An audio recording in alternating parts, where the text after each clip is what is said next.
Live. So, good morning. I am Dr. Mark Heisig, concussion specialist and movement guy in Scottsdale, Arizona. So today we're going to test out there, and I kind of wanted to talk about ones that I think are worth it, that I think absolute waste of time. And physical labs, conventional labs like your CMP, your thigh.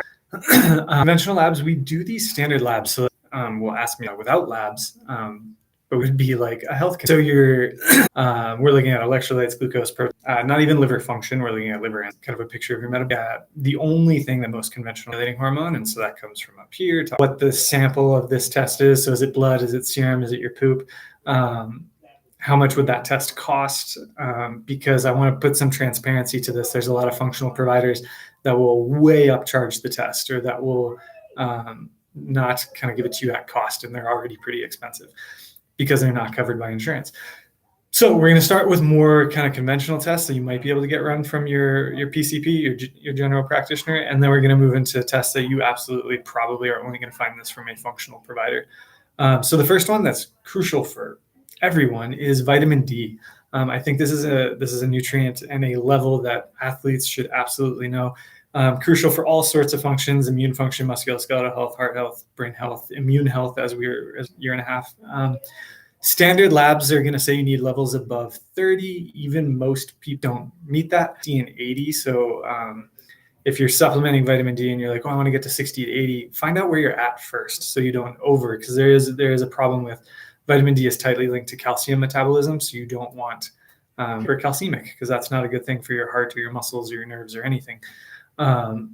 So in terms of concussion, because I know I've got concussion folks, having adequate levels of vitamin D before a concussion is trying to treat with vitamin D.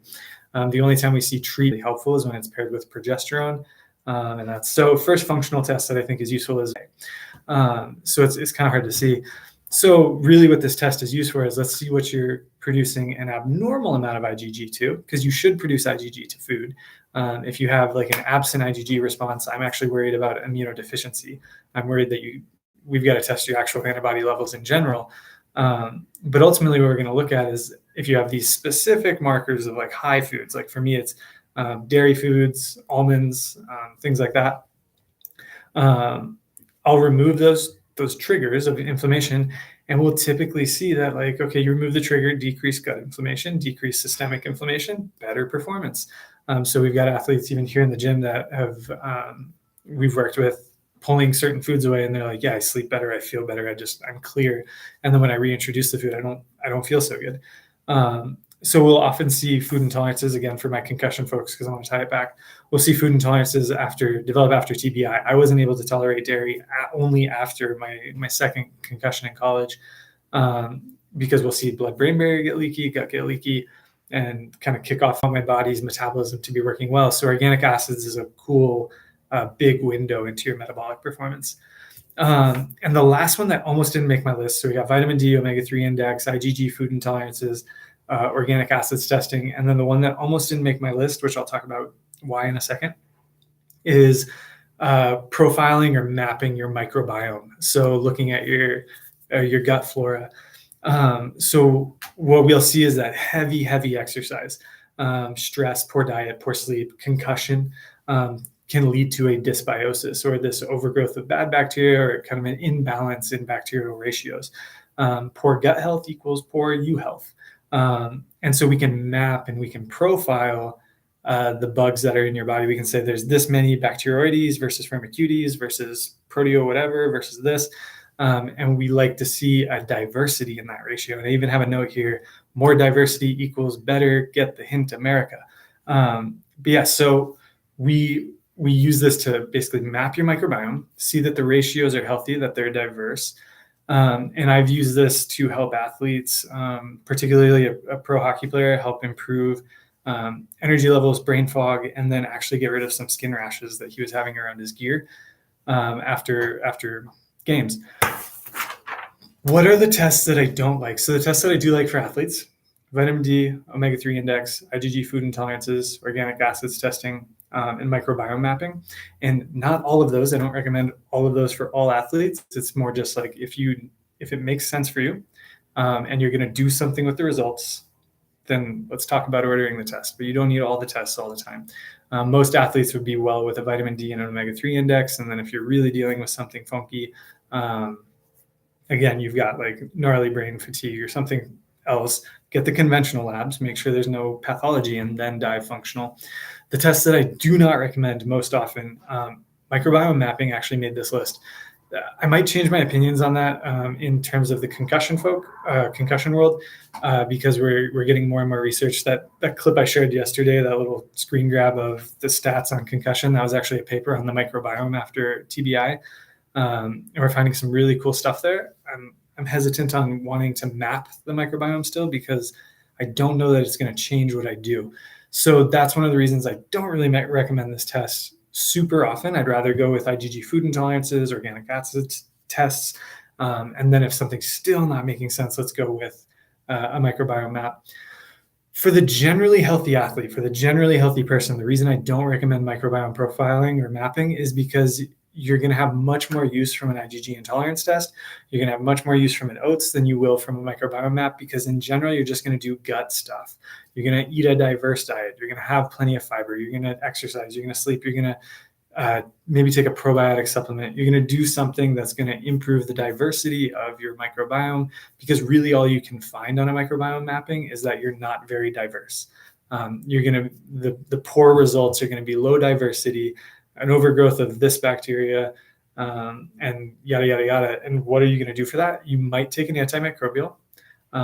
You're going to do some fiber, some prebiotics and probiotics, and you're going to work on lifestyle factors like sleep and stress and all that stuff.